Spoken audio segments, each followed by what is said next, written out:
কে হচ্ছেন 2025 সালের সর্বোচ্চ গোলদাতা? শেষ হবার পথে 2025 সাল। ফুটবলেও বছরটা ছিল নানা রোমাঞ্চকর ঘটনায় ভরপুর। তবে এ বছর একটি ঘটনা প্রায় নিয়মিতই দেখা গেছে, কিলিয়ান এমবাপ্পের ম্যাচের পর ম্যাচে গোল করে যাওয়া। দলীয় সাফল্যে তেমন কিছু যোগ না হলেও বছর জুড়ে নিয়মিত গোল পেয়েছেন এমবাপ্পে, যার ফলে এমবাপ্পে এখন 2025 সালে সর্বোচ্চ গোলদাতা হওয়ার পথে, যেখানে ক্লাব ও জাতীয় দল মিলিয়ে এমবাপ্পের গোল সংখ্যা এখন পর্যন্ত 60।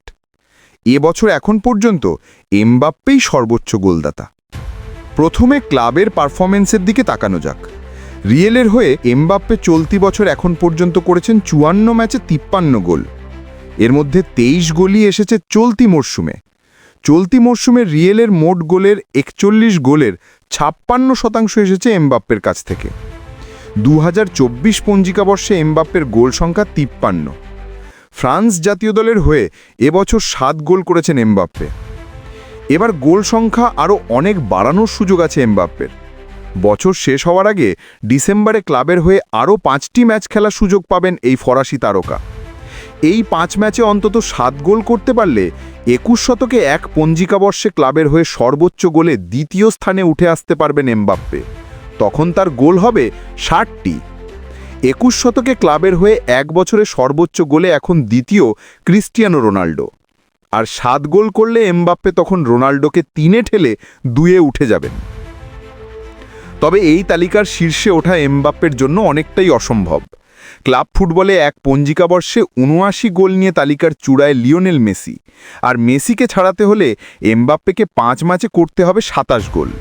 তবে রোনাল্ডোকে টপকে যদি 2-এ উঠে আসতে পারেন তবে সেটিও দারুণ ব্যাপার হবে। 2025 সালে সবচেয়ে বেশি গোল করার তালিকায় এমবাপ্পের চেয়ে 11 গোল পিছিয়ে 42 গোল নিয়ে দ্বিতীয় হ্যারি কেন। নাটকীয় কিছু না হলে এমবাপ্পেকে ছাড়িয়ে যাওয়া কেনের জন্য কঠিনই। জাতীয় দলের 9 গোল নিশাও নিলে কেনের গোল 51, আর হল্যান্ডের গোল ক্লাব ও জাতীয় দল মিলিয়ে 48। জাতীয় দলের গোল বিবেচনায় 5 ম্যাচ হাতে রেখে এমবাপ্পের গোল এখন 60টি। 21 শতকে এক পঞ্জিকাবর্ষে জাতীয় দল ও ক্লাব মিলিয়ে 60 বা তার বেশি গোল করা ফুটবলার হলেন মেসি, ক্রিস্টিয়ানো রোনাল্ডো এবং রবার্ট লেভানডফস্কি।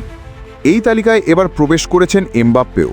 তবে এক পঞ্জিকাবর্ষে সর্বোচ্চ গোলের তালিকাতেও আরও ওপরে উঠে আসার সুযোগ আছে এমবাপ্পের। ক্লাব ও জাতীয় দল মিলিয়ে 2012 সালে 92 গোল করে সবার ওপরে মেসি, এরপর 85 গোল নিয়ে দ্বিতীয় জার্ড মুলার এবং 75 গোল করে তৃতীয় পেলে। এখন এমবাপ্পে যদি 5 ম্যাচে অন্তত 15 গোল করেন তবে তিনি পেলেকে ছুঁয়ে ফেলবেন। তবে 10 গোলও যদি করতে পারেন তবে রোনাল্ডো ও লেভাকে পেছনে ফেলতে পারবেন তিনি।